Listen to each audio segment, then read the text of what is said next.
What if the exercise most people trust to stay strong after 50 is actually working against them? For years, we've been told a simple rule: strong legs require squats. Doctors say it, fitness experts repeat it, magazines promote it, and eventually it becomes unquestioned truth.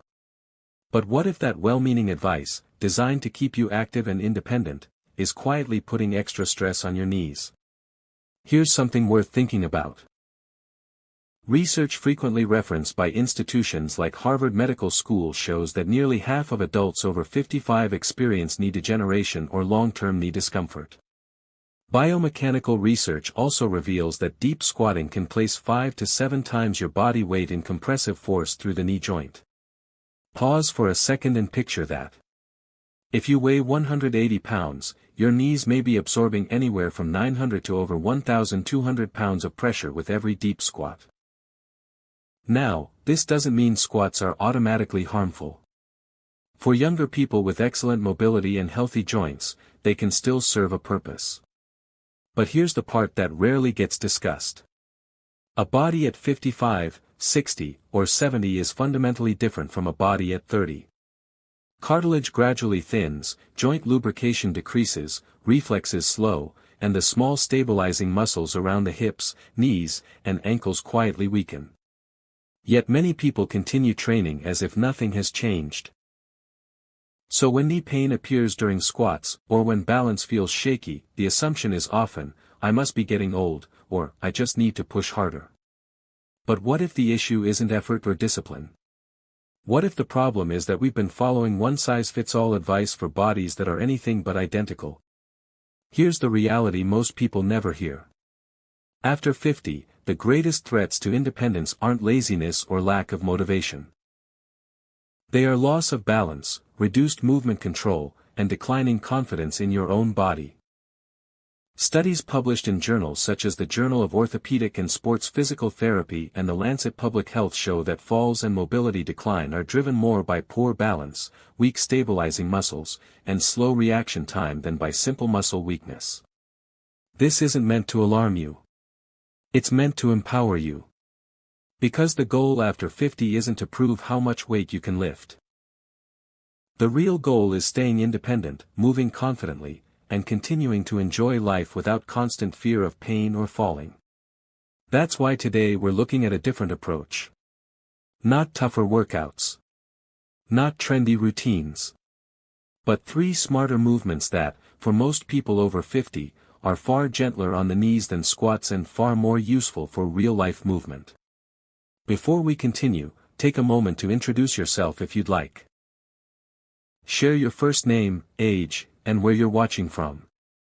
This space is about connection, and your experience could encourage someone else to begin. Most people over 50 don't stop exercising because they don't care. They stop because they're trying to protect themselves. They're told to walk more, stick to low-impact movement, and do squats to stay strong. But here's the hidden issue. Many of those routines fail to train the systems we rely on most as we age. Take walking, for example. It's excellent for cardiovascular health and keeps you moving. But it's repetitive and predictable. It doesn't challenge balance, strengthen deep stabilizers, or train the nervous system to react quickly when something unexpected happens, like stepping off a curb or catching yourself during a slip. Now consider traditional squats. They work large muscles like the quadriceps and glutes, but they often neglect eccentric control, side-to-side stability, and reflexive balance. As we grow older, it's these overlooked systems that determine whether we remain steady or suffer a fall. A large review published in the Lancet Public Health found that age-related mobility decline was driven primarily by reduced balance control and slower reaction time, not lack of strength. When we rely on routines that don't challenge those systems, something subtle but dangerous happens. You feel active, but you're quietly losing capability where it matters most. Often, you don't realize it until a fall, near miss, or painful injury forces everything to stop. The solution isn't to push harder. It's to train smarter. Coming up are 3 simple exercises that are easier on the knees than squats and far more effective at building balance, control, and real-world strength. They're science-backed, easy to start at home, and designed to support long-term independence. Let's begin with exercise number 3. Exercise number 3, step downs with control. This movement isn't about stepping down, it's about how you step down. If you've ever felt unstable walking downstairs or stepping off a curb, you already know that descending is often more difficult than climbing up. That's because it requires eccentric control, the ability to slow your body safely. When stepping down, the muscles on the front of your thighs lengthen while staying engaged. This controlled tension protects the knees, absorbs impact, and prevents sudden drops that strain joints. Unfortunately, many common exercises train pushing strength but not controlled resistance. Research in the Journal of Geriatric Physical Therapy found that older adults who practice controlled step-downs improved joint stability by nearly 50% and reduced fear of falling within weeks. This kind of training teaches your body to respond calmly rather than react with panic. To begin, use a low step, about 4 to 6 inches. Slowly lower one foot to the floor while maintaining control. Press back up through the foot on the step. Perform 10 to 12 repetitions per leg. Use support if needed. Slow, quiet movement is the goal. Exercise number 2, sit to stand. Standing up from a chair seems ordinary, until it doesn't. This single movement is one of the strongest indicators of independence. It trains the exact muscles and coordination patterns you use every day: legs, hips, core, posture, and balance. Studies show that the sit-to-stand test is one of the best predictors of fall risk and independence loss. Practicing it regularly improves strength, confidence, and mobility without equipment. Use a firm chair. Sit near the edge, feet grounded.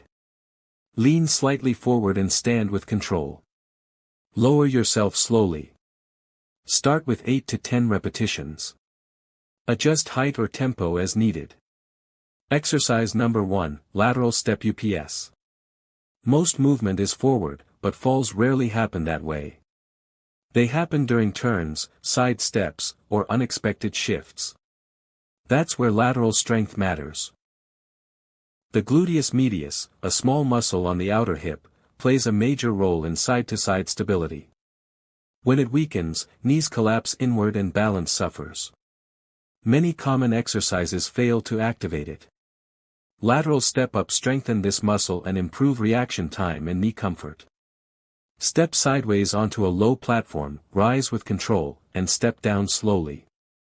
Perform 10 to 12 reps per side. These movements may look simple, but they rebuild something essential: trust in your body. We've chased strength. Now it's time to train control. Each step down teaches safe impact absorption. Each sit-to-stand reinforces independence. Each lateral step sharpens balance in real-world situations. These exercises aren't flashy. They're meaningful. They're an investment in your future mobility, confidence, and freedom. Remember, this content is educational, not medical advice. Always consult a professional if you have health concerns. Start where you are. Move with intention. Even a few minutes a day can build strength that feels like freedom. If this message resonated with you, share your story below, your age, your experience, or where you're watching from. Your voice may help someone else take their first step.